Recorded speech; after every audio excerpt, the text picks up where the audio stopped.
comportamento ele se tornou uma pessoa calma. Aí algo penetra nas forças plasmadoras do organismo, apossando-se de suas partes mais sutis. Neste caso, o que tal indivíduo assimilou espiritualmente penetra nessas partes mais sutis de sua natureza. Se o que comove a alma não se refere apenas ao plano físico, o indivíduo também será outro ao cabo de 10 anos. Porém a mudança se dá no sentido normal, tal como, na vida normal, as disposições se desenvolvem e mudam. Pode-se, talvez, ganhar uma nova expressão facial no decorrer de 10 anos, mas se interiormente não se houver transposto o abismo, isso terá ocorrido por influências exteriores. Aí não se trata de força alguma que, do íntimo, se haja apossado do homem, modificando-o. Nisto podemos ver que somente o espiritual, ligando-se intimamente ao cerne do homem, está em condições de, já na época entre o nascimento e a morte, atuar de maneira a transformar as forças plasmadoras. Todavia, essa transposição do abismo ocorre seguramente durante a atuação kármica entre a morte e o novo nascimento. Se, por exemplo, a vivência experimentada pela alma da sensação é mergulhada nos mundos que atravessamos no intermédio entre a morte e o novo nascimento, na encarnação seguinte ela seguramente se fará valer como força formativa, plasmadora. Dessa forma, viemos a entender a interação entre Ahriman e Lúcifer. E então nos perguntamos, como se apresenta essa interação quando as coisas se situam a maior distância, quando, por exemplo, na qualidade de influência luciférica, elas não precisam apenas transpor o abismo entre a alma do intelecto e o corpo etérico, mas têm de percorrer um caminho mais longo. Suponhamos que, numa vida, tenhamos sofrido a influência de Lúcifer de maneira particularmente intensa. Em tal caso, todo o nosso ser interior se tornou mais imperfeito do que antes, e durante o período do Kamaloka, damos-nos conta de precisarmos fazer um poderoso esforço para compensar essa imperfeição. Por conseguinte, assimilamos essa tendência e, com o que agora se transformou em forças plasmadoras, configuramos na próxima encarnação, ou numa de nossas próximas encarnações, nosso novo organismo de forma a conferir-lhe a tendência a criar a compensação para a vivência anterior. Suponhamos, porém, que o elemento provocador da influência luciférica tenha sido causado por algo exterior, tenha sido uma cobiça exterior. Neste caso Lúcifer deve ter estado novamente presente como influência. A causa exterior não teria podido agir sobre nós se antes Lúcifer não tivesse agido. Temos, portanto, em nós a tendência a voltar a compensar o que viemos a ser sob influência luciférica. Vimos, porém, que a influência luciférica numa encarnação provoca numa encarnação seguinte a influência arimânica, atraída de modo que ambas fiquem em completa interação. Porém a influência luciférica é tal que poderíamos dizer o seguinte, ela se nos manifesta na consciência, ou seja, ainda podemos chegar com nossa consciência, embora de maneira imperfeita, até nosso corpo astral. Dissemos que quando as dores nos chegam à consciência trata-se de uma influência luciférica. Não podemos, porém, descer aos âmbitos que designamos por consciência do nosso corpo etérico e do nosso corpo físico. É verdade que também durante o sono sem sonhos possuímos uma consciência, mas em grau tão baixo que o homem, na vida normal, não se encontra em condições de saber coisa alguma a seu respeito. Isto, porém, não significa que nada façamos nesse estado de consciência. A planta, por exemplo, constituída apenas de um corpo físico e um corpo etérico, possui normalmente essa consciência. A planta vive continuamente num estado de sono sem sonhos. Nossa consciência do corpo etérico e do corpo físico também existe durante o estado de vigília, mas não conseguimos descer até ela. Porém o fato de essa consciência poder agir é constatado por nós, por exemplo, ao realizarmos durante o sono atos sonâmbulos dos quais nada sabemos. E a consciência de sono sem sonhos que realiza esses atos. A consciência normal do eu e a consciência astral não descem ao plano em que, por exemplo, os atos de um sonâmbulo são executados. Contudo, por vivermos durante o dia na consciência do eu e na consciência astral, não devemos pensar que os outros tipos de consciência não vivam conosco. Ocorre apenas que nada sabemos deles. Suponhamos termos provocado, mediante uma influência luciférica numa encarnação anterior, uma forte influência arimânica, que então não poderá atuar sobre nossa consciência comum. No entanto, ela se apossará da consciência sediada em nosso corpo etérico, e esta nos poderá levar não só a uma certa organização desse corpo, mas até atos de tal ordem que a consciência do corpo etérico nos dirá: só agora poderás eliminar de ti o que é influência luciférica, a qual te entregaste tão intensamente na encarnação anterior, colocou em ti, e podes conseguir isso cometendo um ato que seja exatamente oposto à falha luciférica anterior.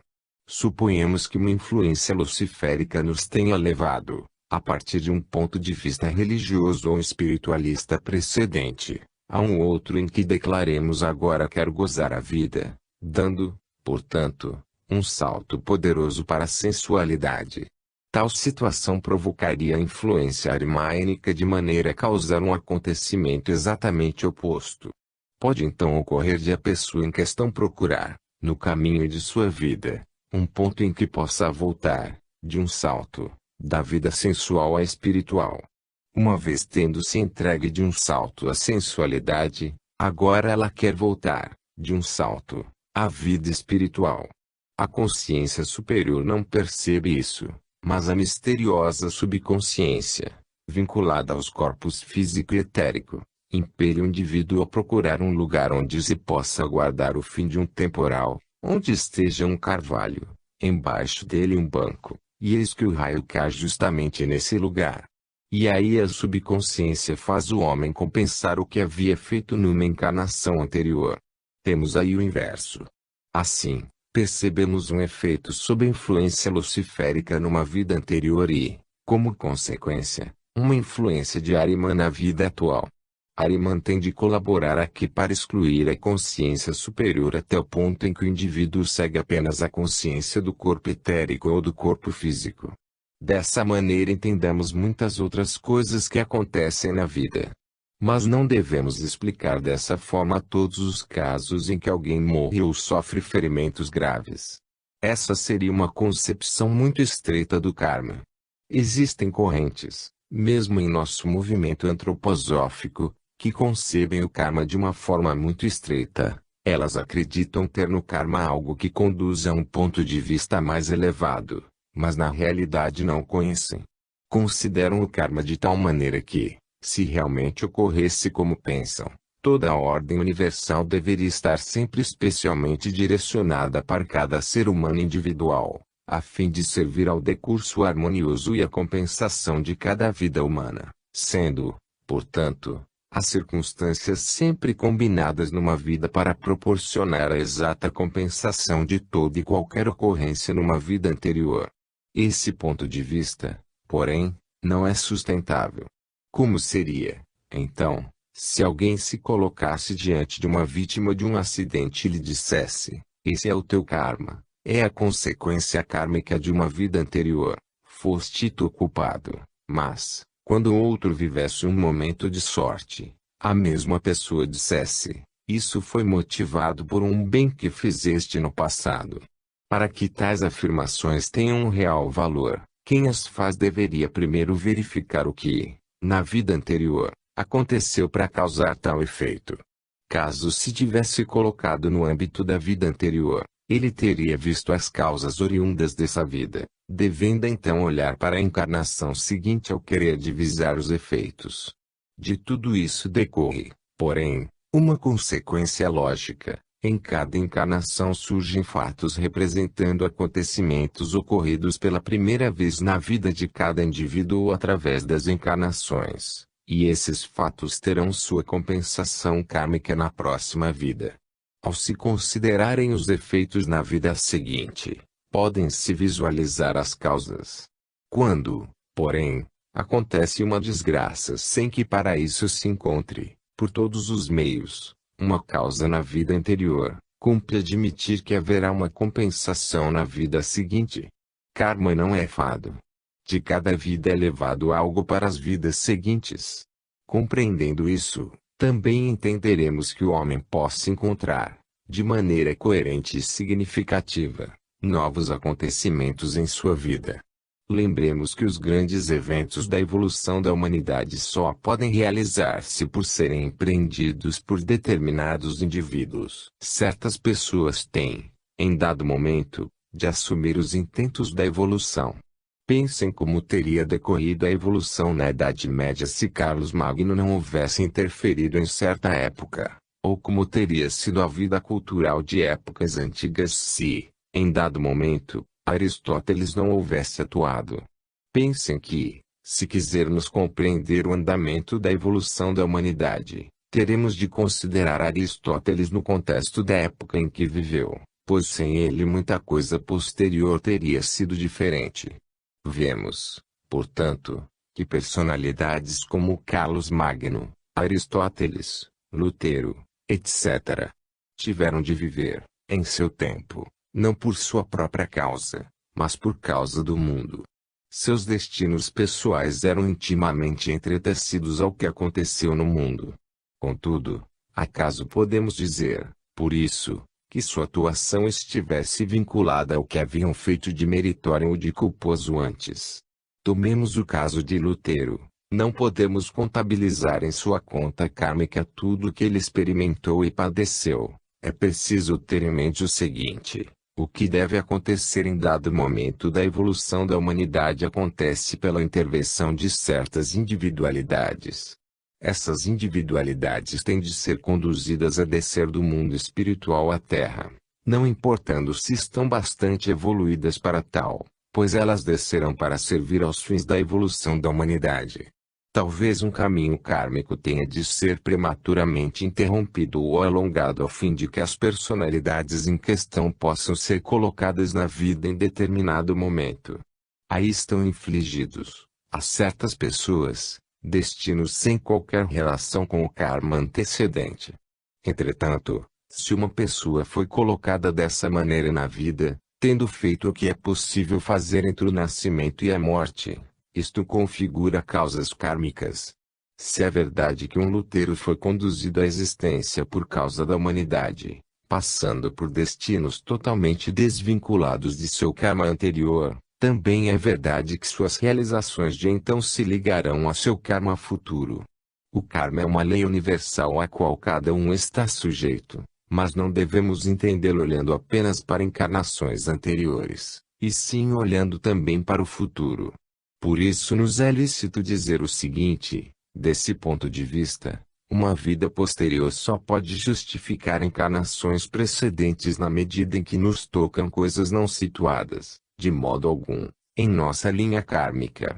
Tomemos o caso seguinte: efetivamente acontecido, certo número de pessoas morreu numa catástrofe natural. Não devemos supor ter sido seu karma morrerem todos juntos. Essa seria uma suposição bastante gratuita. Não é, de modo algum, necessário sempre atribuir tais fatos a culpabilidades anteriores. Nesse caso, devidamente investigado, pessoas morreram juntas numa catástrofe natural. Isso teve por consequência o fato de essas pessoas se sentirem unidas numa época posterior, mostrando-se fortalecidas, pelo destino comum, para realizar um empreendimento comum no mundo. Por meio daquela catástrofe formou-se a causa para que, na vida posterior, elas deixassem radicalmente de ater-se apenas à matéria, trazendo então consigo uma atitude interior que as levou à espiritualidade. O que ocorreu, nesse caso? Remontando à vida anterior, constatamos que a morte conjunta surgiu como um acontecimento especial, num terremoto. Ali se colocou diante de suas almas, no momento do terremoto, o desvalor das coisas materiais, nascendo então o pendor para o espiritual. Vemos, por esse exemplo, Como pessoas que tinham de trazer ao mundo algo espiritual haviam sido preparadas por circunstâncias que testemunham a sabedoria da evolução. Esse caso aconteceu realmente, tendo sido investigado pela ciência espiritual. Desse modo pudemos mostrar que vemos acontecimentos se apresentarem pela primeira vez na vida humana e também que, pela morte de um ou mais indivíduos numa catástrofe ou acidente, nem sempre devemos atribuir a morte prematura de um indivíduo a uma culpa anterior, pois algo assim pode surgir como primeira causa, a ser compensada na próxima vida. Existem, porém, ainda outros casos possíveis. Pode acontecer que alguém tenha de morrer prematuramente em 2 ou 3 encarnações consecutivas. Isso pode ocorrer pelo fato de essa individualidade ser chamada a levar a humanidade, durante 3 encarnações, algo que só pode ser levado quando se vive, no mundo físico, com forças oriundas de um corpo em transformação. É bem diferente viver num corpo que se desenvolve até a idade dos 35 anos ou num corpo de idade avançada. Ora, até os 35 anos o homem envia sua força para dentro da corporalidade, de modo a desenvolvê-la de dentro para fora. A partir do 35º ano, porém, inicia-se uma vida em que o homem só progride no íntimo, tendo de atacar continuamente, com suas forças vitais, as forças exteriores. Considerando-se a natureza interior, essas duas metades da vida são fundamentalmente diferentes entre si. Suponhamos que, de acordo com a sabedoria da evolução da humanidade, sejam necessários indivíduos que só possam desenvolver-se caso não precisem atacar o que investe contra todos nós na segunda metade da vida. Neste caso, talvez as encarnações sejam prematuramente interrompidas. Tais casos existem. Já mencionamos, inclusive em nossas reuniões, uma individualidade que apareceu sucessivamente como grande profeta, pintor significativo e grande poeta, tendo sempre encerrado sua vida com uma morte prematura, pois o que tinha de realizar em 3 encarnações só seria possível pela interrupção das encarnações antes de uma vivência interior na segunda metade da vida. Temos aí a peculiaridade do entretecimento do karma individual com o karma geral da humanidade. Podemos aprofundar-nos ainda mais e procurar, no karma geral da humanidade, certas causas cujos efeitos aparecem depois, em épocas posteriores. Aí o ser humano individual precisa ver-se novamente inserido no karma da humanidade. Se tomarmos em consideração a evolução pós-atlântica, teremos no meio o período greco-latino, precedido pela época egipto-caldaica e seguido por nossa quinta época. Nossa época será seguida por um 6º e um 7º períodos culturais. Em outras ocasiões já me referi ao fato de, sob alguns aspectos, haver um ciclo formado pela sequência das diferentes culturas. A civilização greco-latina representa por si algo especial, ao passo que a época egipto-caldaica se repete na nossa.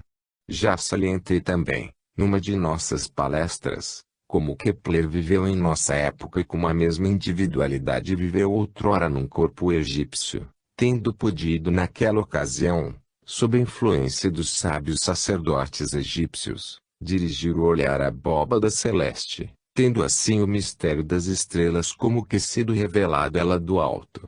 Isso a trouxe novamente à tona em sua encarnação como Kepler, inserida no ponto em que a quinta época reproduz, de certa maneira, a terceira. Tudo, porém, prossegue. Partindo da ciência espiritual, podemos verdadeiramente afirmar que o desenvolvimento cósmico e a vida humana são vislumbrados ainda hoje, pela maioria dos homens, de maneira bem cega. Até nos detalhes é possível acompanhar essas correspondências, essas repetições, essa vida em ciclos. Se tomarmos um certo momento na evolução da humanidade, incidindo por volta de 747 a.C., teremos ali uma espécie de ponto zero, havendo uma correspondência bem determinada entre o que se situa antes e depois desse momento. Podemos remontar um momento do desenvolvimento egípcio e ali encontrar certas leis cerimoniais que apareciam como mandamentos dos deuses. Elas o eram, também. Eram mandamentos recomendando, por exemplo, que o egípcio executasse certas abluções conforme regras rituais e cerimoniais.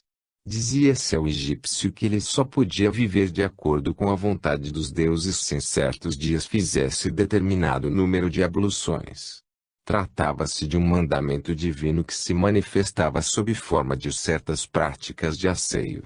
Passando depois a uma época intermediária um pouco menos asseada e voltando a encontrar agora, em nossa época, medidas de higiene como as que são dadas à humanidade por motivos materialistas, vemos reproduzir-se entre nós algo que cessou no Egito numa época correspondente. É de maneira bem notória que se apresenta a realização do acontecimento anterior no karma geral. Só que o caráter geral é sempre outro. Em sua encarnação egípcia, Kepler dirigira o olhar ao céu estrelado, e o que essa individualidade virá lá exprimia-se nas grandes verdades espirituais da astrologia egípcia. Em sua reencarnação na época a qual coube a vocação para o materialismo, a mesma individualidade cunhou esses fatos, de conformidade com nossa época, nas três leis de Kepler, de cunho materialista. No Antigo Egito, as leis da ablução eram leis reveladas pelos deuses. O egípcio acreditava só poder cumprir seu dever para com a humanidade cuidando rigorosamente de seu asseio em qualquer ocasião. Isso reaparece hoje, mas tingido por uma mentalidade totalmente materialista.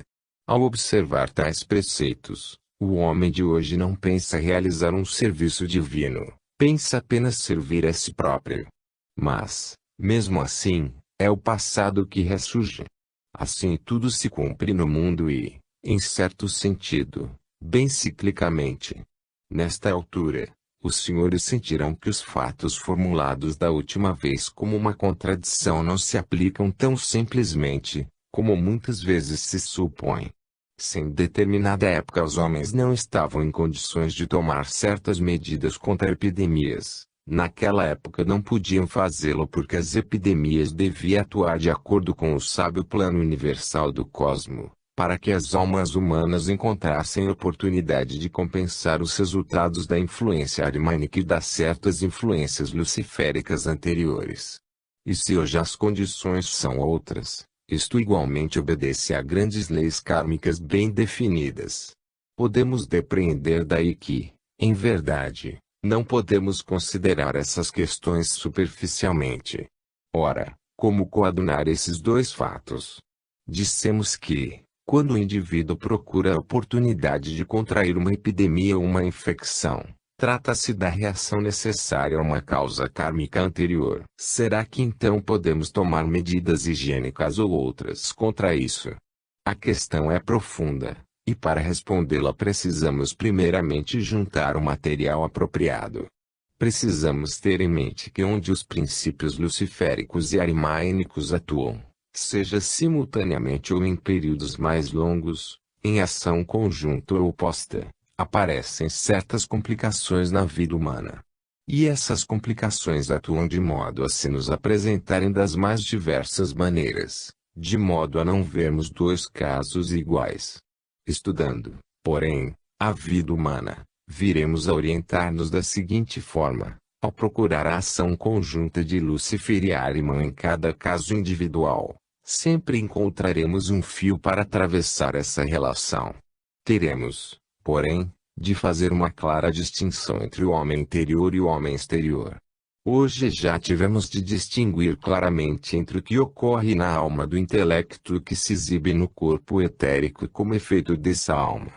Precisamos considerar o caminho evolutivo em que o karma se realiza, tendo ao mesmo tempo em mente o fato de contarmos novamente com a possibilidade de, graças a influências kármicas apropriadas, atuar sobre o íntimo. Desse modo, por intermédio do íntimo uma outra compensação kármica é preparada no futuro. Pode então acontecer o seguinte: um indivíduo pode ter passado, numa vida anterior, por sensações, sentimentos, etc., que o tenham feito assumir, com relação a seus próximos, uma atitude de desamor. Suponhamos, por exemplo, que ele tenha passado por algo que, por efeito kármico, tenha assimilado o desamor. Pode perfeitamente acontecer que alguém, seguindo uma linha declinante, produza o mal, que, portanto, ande primeiramente por um caminho descendente para que a energia oposta seja devolvida aí, depois, ele volte a subir.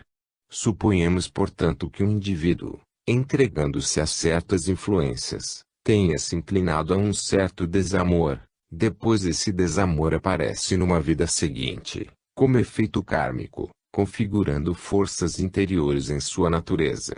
Aí podemos atuar de duas maneiras, conscientemente ou inconscientemente, pois nossa cultura ainda não está bastante adiantada para fazê-lo conscientemente. No caso de um indivíduo assim, poderemos tomar providências para que as qualidades de sua natureza advindas da falta de amor sejam eliminadas. Podemos fazer algo que seja um antídoto contra esse efeito que, em sua natureza externa, se mostra como desamor. Com isso, porém, não será suprimido todo o desamor da alma, mas apenas removido o órgão externo do desamor. Se nada mais fizermos, teremos feito apenas metade do trabalho ou, possivelmente, nada. Talvez tenhamos dado àquele indivíduo uma ajuda exterior, física, mas não o teremos ajudado animicamente. Tirando-se de sua corporalidade externa o órgão ligado ao desamor, ele não poderá praticá-lo, terá de conservá-lo em sua organização interior para uma encarnação seguinte. Suponhamos que certo número de pessoas, devido à sua falta de amor ao próximo, sentisse a tendência a assimilar certas substâncias infecciosas a fim de sucumbir a uma epidemia. Suponhamos ainda que se possa fazer algo contra essa epidemia. Impediríamos, nesse caso, a corporalidade externa de exprimir o desamor, mas ainda não teríamos eliminado a tendência interior nesse sentido. Imaginemos, todavia, o mesmo caso da maneira seguinte: ao eliminar o órgão externo do desamor, assumimos o compromisso de atuar sobre a alma de forma a também livrá-la da tendência a esse desamor. O órgão do desamor é extirpado, corporalmente, pela vacinação antivariólica. Eis aí um fenômeno que foi investigado pela ciência espiritual. A varíola surgiu num período cultural em que reinava entre os homens a tendência geral a desenvolver em escala maior o egoísmo, o desamor. Então surgiu algo também na estrutura exterior, a varíola. Foi o que aconteceu. Na antroposofia temos o compromisso de dizer a verdade. Podemos agora compreender que tenha surgido, em nossa época, a proteção pela vacina. Mas também podemos compreender que, entre os melhores espíritos de nossa época, existisse algo como uma relutância contra a vacinação. Isto corresponde a algo interior, é o aspecto externo de algo interno. E agora podemos dizer o seguinte: se por um lado eliminamos o órgão, em contrapartida deveríamos ter também a obrigação de configurar diferentemente o caráter materialista dessa pessoa por meio de uma educação espiritual adequada. Esta teria de ser a contrapartida necessária. Normalmente, realizamos apenas meio trabalho. De fato, efetuamos apenas um trabalho para o qual a própria pessoa, de uma maneira qualquer, terá de criar a contrapartida quando possuir em si o veneno da varíola e houver eliminado de seu íntimo a característica pela qual se procura francamente contrair varíola. Tendo-se removido a predisposição à varíola, considerou-se apenas o aspecto exterior da atuação kármica. Se de um lado praticamos a higiene, de outro devemos sentir a obrigação de também dar algo à alma da pessoa cujo organismo transformamos. A vacinação não prejudicará pessoa alguma que receba depois da vacinação, mais adiante na vida, uma educação espiritual. Fazemos baixar excessivamente um prato da balança tendo apenas um lado em mira e não dando valor ao outro.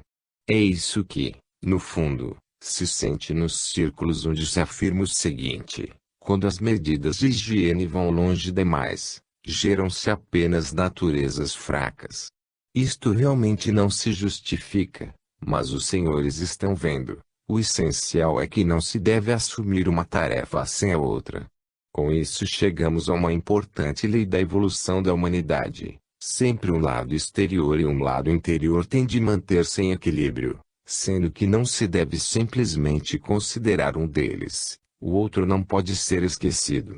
Então se descortina para nós um panorama importante, sendo que ainda não chegamos a tratar da seguinte questão: como se interrelacionam higiene e karma? Os senhores verão que a resposta a essa pergunta nos levará a aprofundar-nos ainda mais na questão do karma. Veremos também que existem relações kármicas entre o nascimento e a morte. Estudaremos a maneira como outras personalidades intervêm numa vida humana e como o livre-arbítrio do homem e o karma se encontram em harmonia.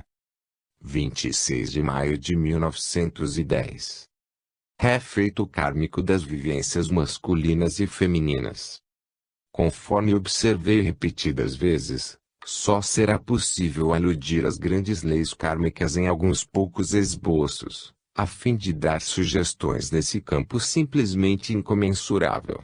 Levando em conta todas as considerações destes últimos dias, não acharemos mais estranho que, a partir de certos níveis de consciência, o homem seja impelido a procurar também no mundo exterior os defeitos compensadores de causas kármicas que ele próprio incorporou em si.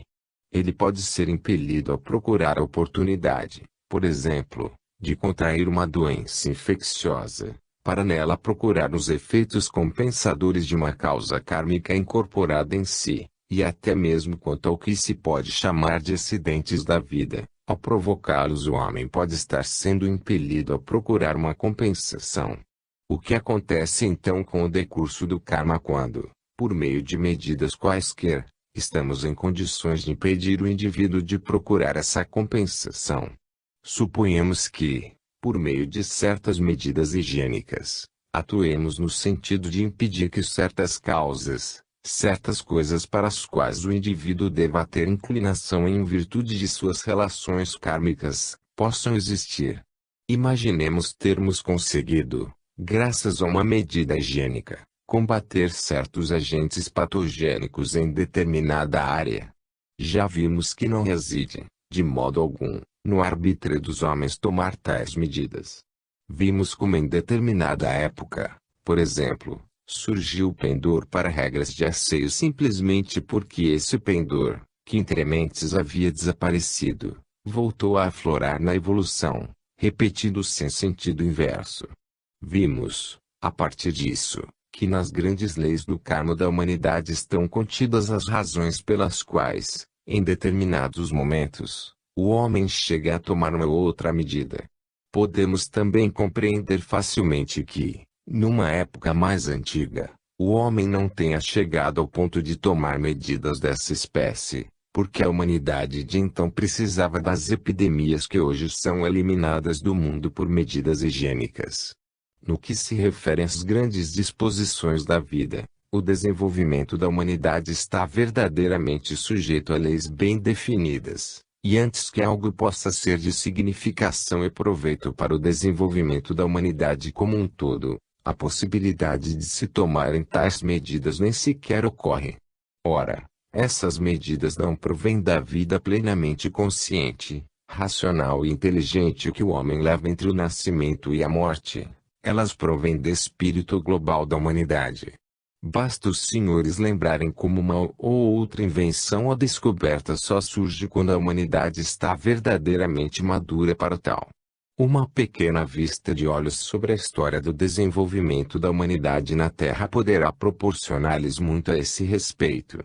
Pensem apenas que nossos antepassados, isto é, nossas próprias almas, viviam, no antigo continente atlântico em corpos de configurações bem diferentes dos atuais corpos humanos, que depois esse continente submergiu e que as disposições existentes hoje só se formaram no âmbito dos nossos continentes atuais. Foi só numa época bem determinada que os habitantes de uma das metades da Terra foram levados a encontrar os habitantes da outra.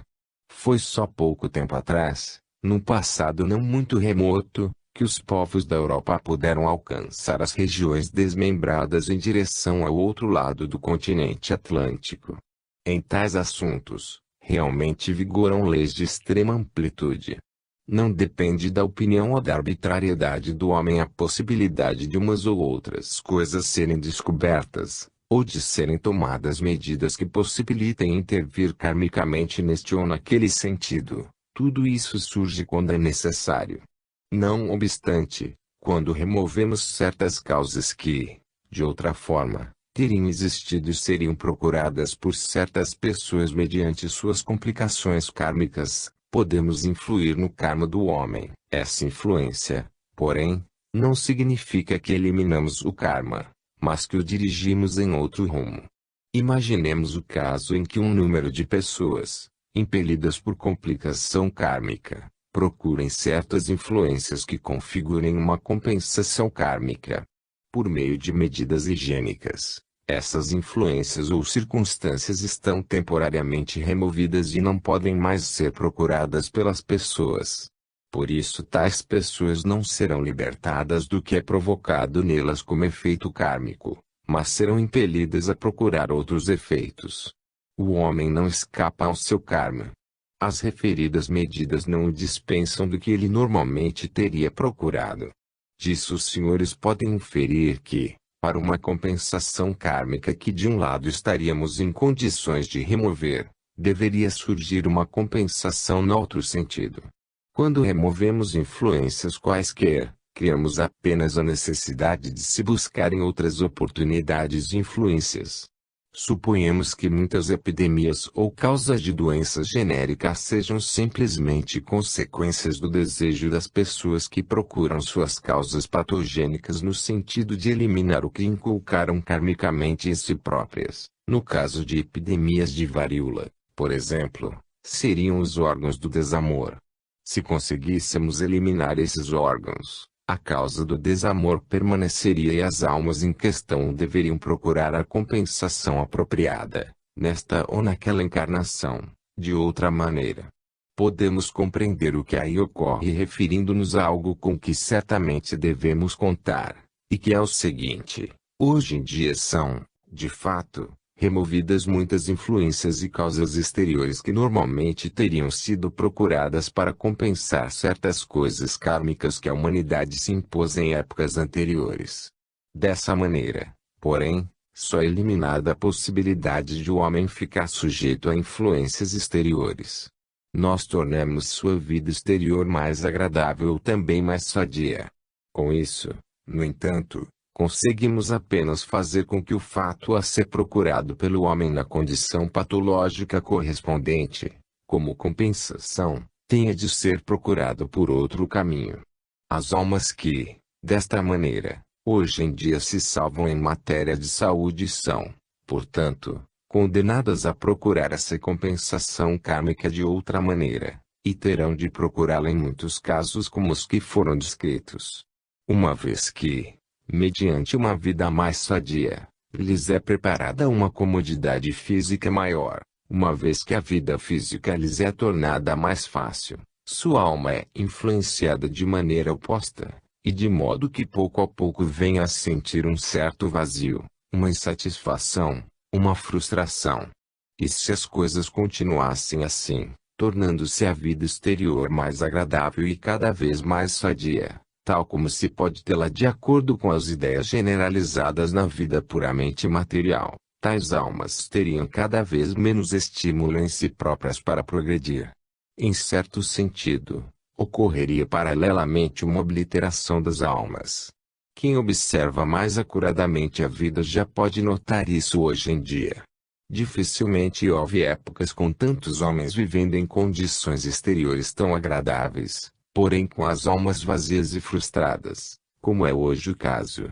Por isso essas pessoas correm de uma sensação a outra, e quando as finanças o permitem, viajam de cidade em cidade a fim de ver algo, ou, quando têm de permanecer na mesma cidade, correm, a cada noite, de um a outro prazer.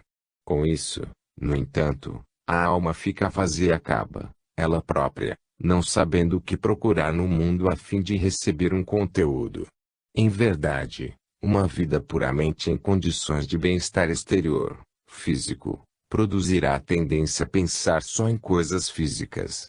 E se esse pendor para dedicar-se exclusivamente a coisas físicas não existisse já há tanto tempo, tampouco o pendor para o materialismo teórico se teria tornado tão intenso como acontece em nossa época. Sendo assim, as almas tornam-se mais enfermas enquanto a vida exterior se torna mais saudável. Quem menos deve queixar-se dessa situação é o antropósofo, porque a antroposofia sempre nos traz a compreensão das coisas e, com isso, um insight para identificar a compensação.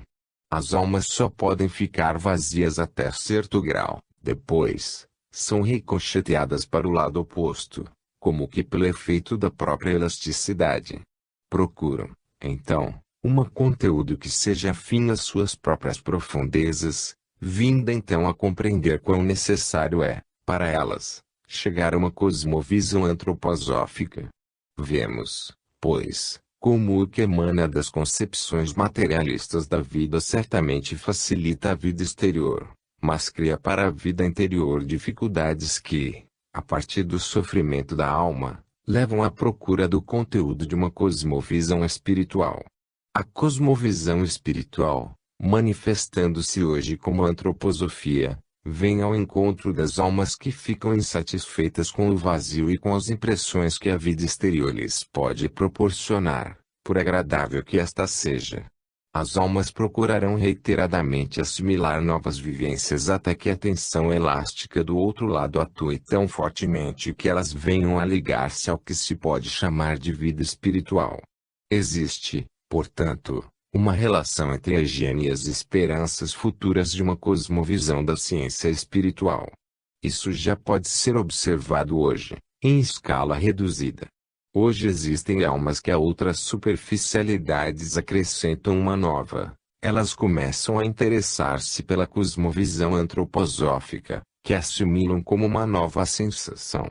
Eis algo que aparece em toda a corrente na evolução da humanidade. O que tem um significado interior profundo atua também como moda, como sensação. Porém as almas verdadeiramente preparadas para a antroposofia são as que ou estão insatisfeitas com as sensações exteriores ou também constatam que a ciência exterior, com todas as suas explicações, não é capaz de explicar os fatos.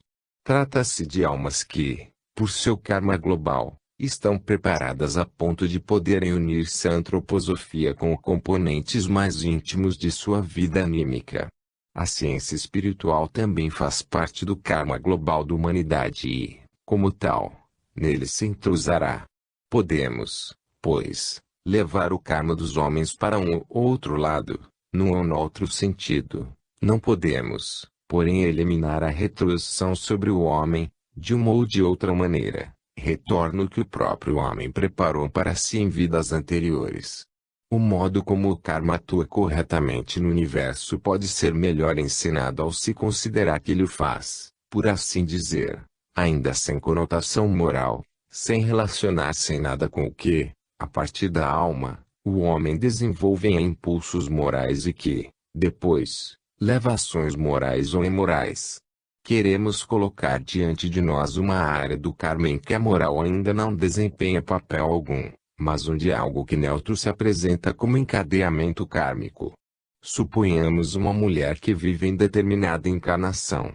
Ninguém contestará que a mulher, pelo simples fato de ser mulher, deve ter vivências diferentes das de um homem, e que tais vivências não se relacionam apenas com acontecimentos anímicos, mas também, em larga escala, com acontecimentos exteriores, com situações de vida que ela experimenta somente pelo fato de ser mulher e que retroagem sobre todo o estado e disposição anímicos.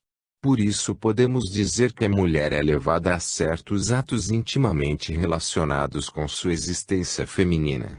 O nivelamento entre homem e mulher se dá apenas no campo da vida espiritual em comum.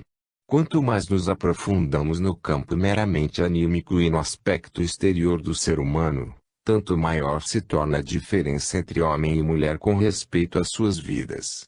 E assim podemos afirmar que a mulher é diferente do homem em certas qualidades da alma, possuindo maior pendor para as qualidades anímicas que levam a impulsos emocionais. Também a consideramos mais predisposta do que o homem a ter vivências físicas. Em compensação, o intelectualismo e o materialismo, aquilo, portanto, que veio ao mundo por meio do homem, estão mais à vontade na vida deste, exercendo isso uma grande influência sobre a vida anímica. Aspectos psíquicos e emocionais da mulher, momentos intelectuais e materialistas no homem, assim ambos são determinados diretamente por sua natureza. Portanto, também a mulher tem certas nuances na vida anímica pelo fato de ser mulher. Ora, já expliquei que o que vivenciamos como qualidades anímicas entre a morte e o novo nascimento penetra em nossa próxima organização corpórea. Aquilo que é mais fortemente psíquico, mais fortemente emocional, interiorizando-se mais na alma durante a vida entre o nascimento e a morte, possui também especial pendor para intervir mais profundamente no organismo, para impregná-lo de modo muito mais intenso. Pelo fato de receber impressões relacionadas com o psiquismo e com a emotividade, a mulher leva as experiências da vida para as regiões mais profundas da alma. Talvez o homem tenha experiências mais ricas e mais científicas. Nele, porém, as experiências não penetram tão profundamente na vida anímica como no caso da mulher. Nela, todo o mundo das experiências grava-se profundamente na alma. Por isso as experiências tendem mais fortemente a atuar em sua natureza, a cingi-la mais fortemente no futuro.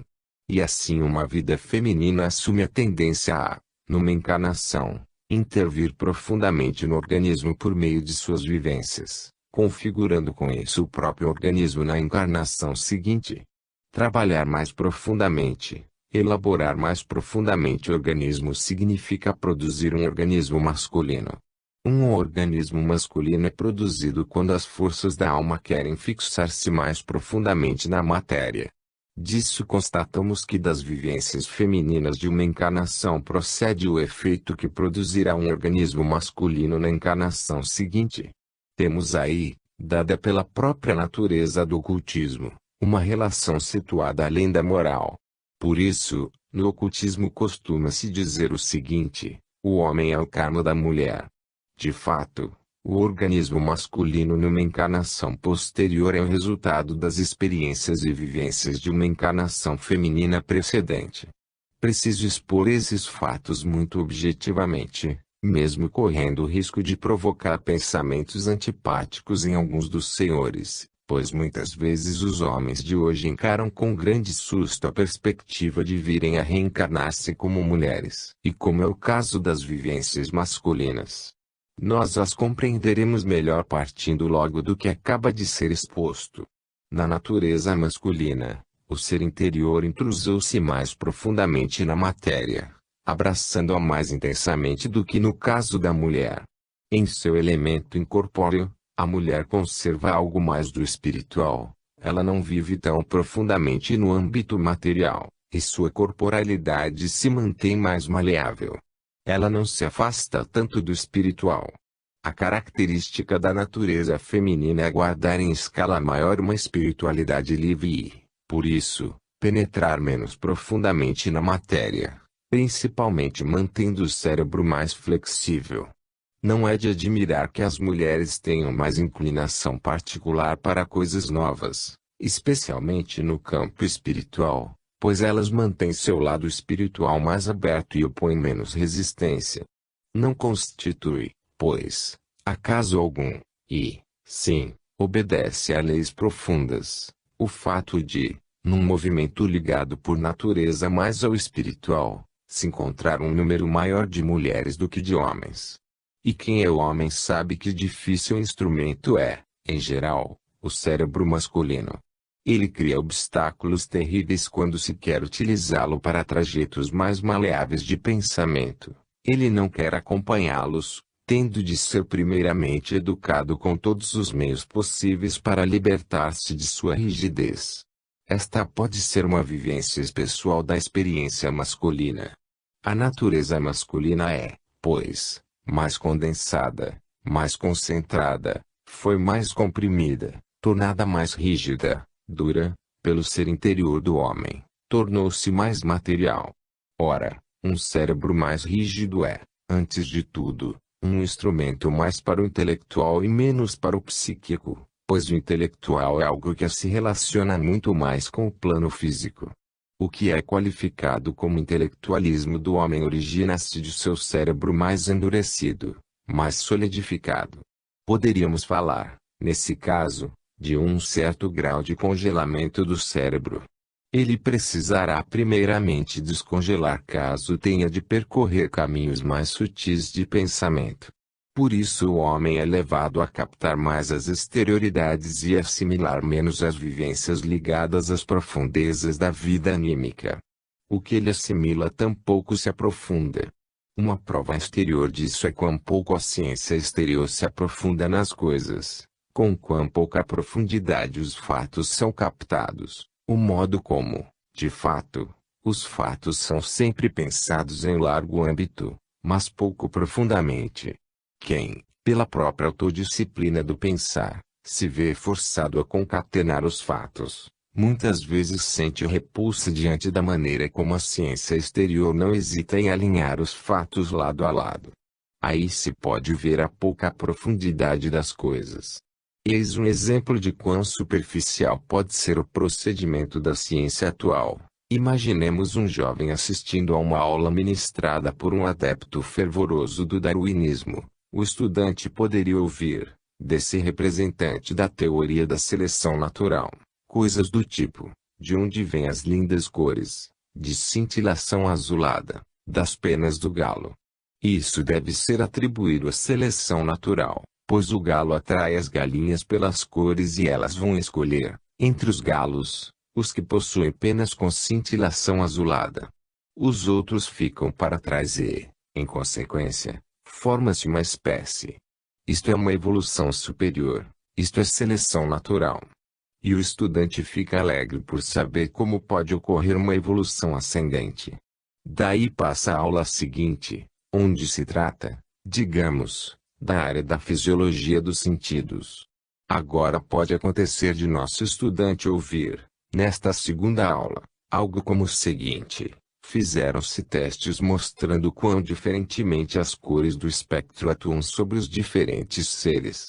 Pode-se comprovar, por exemplo, que as galinhas não percebem, dentro do conjunto cromático do espectro, as cores pertencentes ao azul e ao violeta, e sim só o que vai do verde ao alaranjado, ao vermelho e ao infravermelho. Se quiser coadunar essas duas informações, que ele hoje em dia pode realmente receber traço, nosso estudante será orientado para tomar as coisas superficialmente.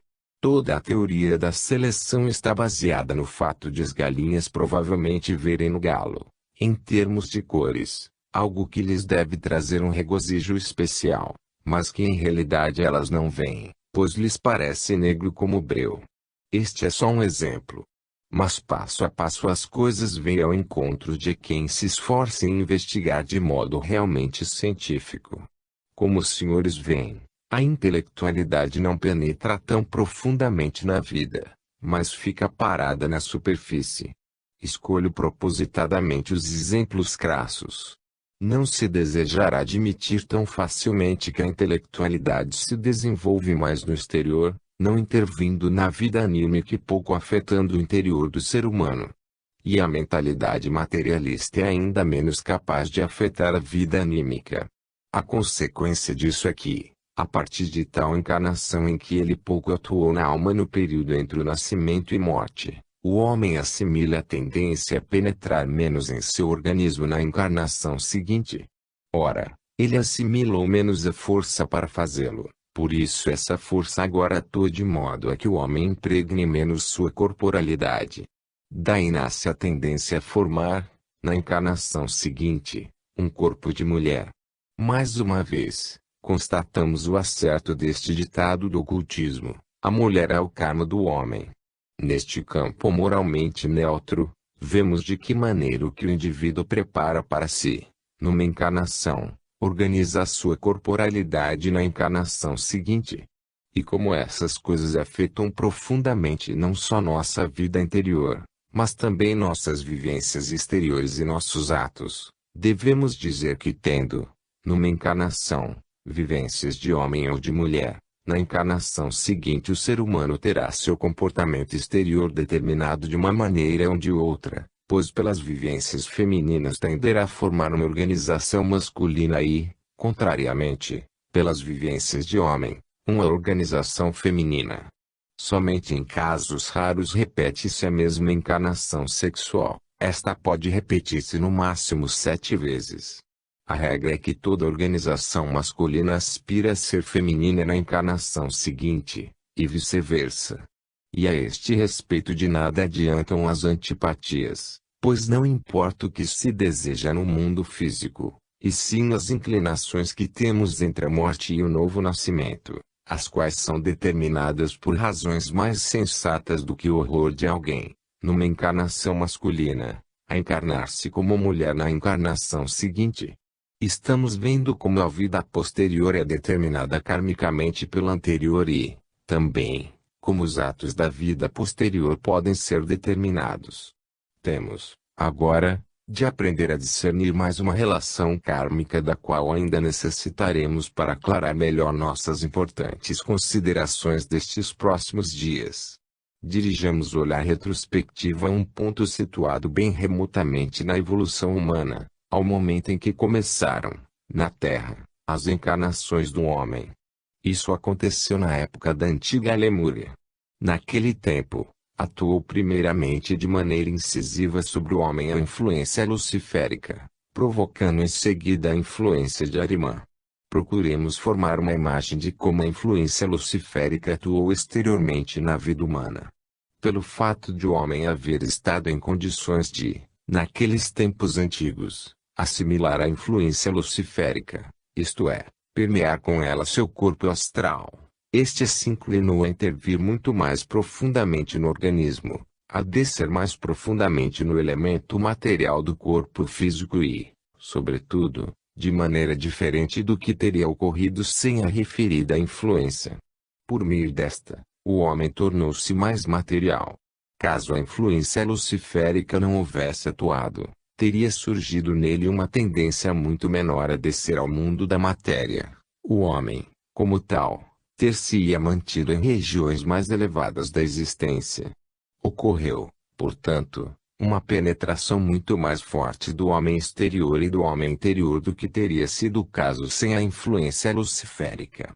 Essa penetração era, de início, a razão pela qual o homem, por sua ligação mais intensa com o elemento material do corpo exterior, perdeu a visão retrospectiva dos acontecimentos que precederam sua incorporação.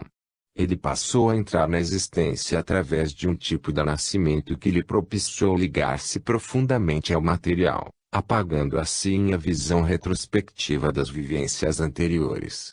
Caso contrário, o homem teria guardado a recordação do que vivenciou no espiritual antes de nascer.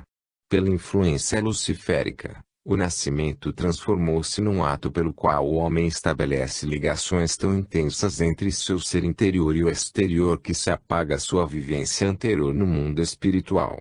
Por meio da influência luciférica, foram roubadas ao homem suas recordações das vivências espirituais precedentes.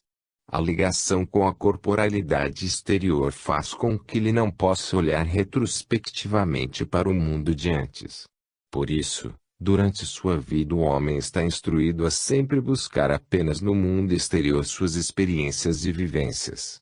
Seria totalmente errôneo acreditar que só atuam sobre o homem as rudes substâncias exteriores que ele assimila. Nele não atuam apenas os alimentos e suas forças, mas também todas as demais experiências que ele faz, inclusive as coisas que afluem para dentro dele pelos sentidos.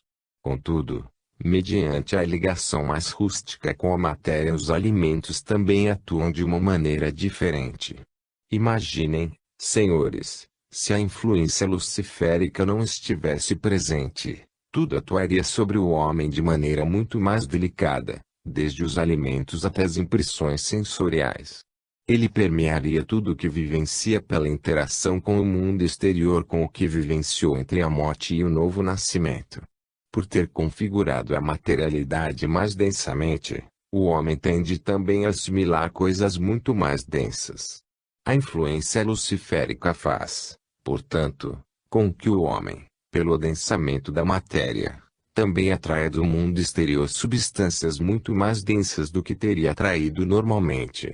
Mas o que ele atrai de mais denso, do exterior, é totalmente diferente do menos denso. O menos denso teria mantido as recordações da vida anterior,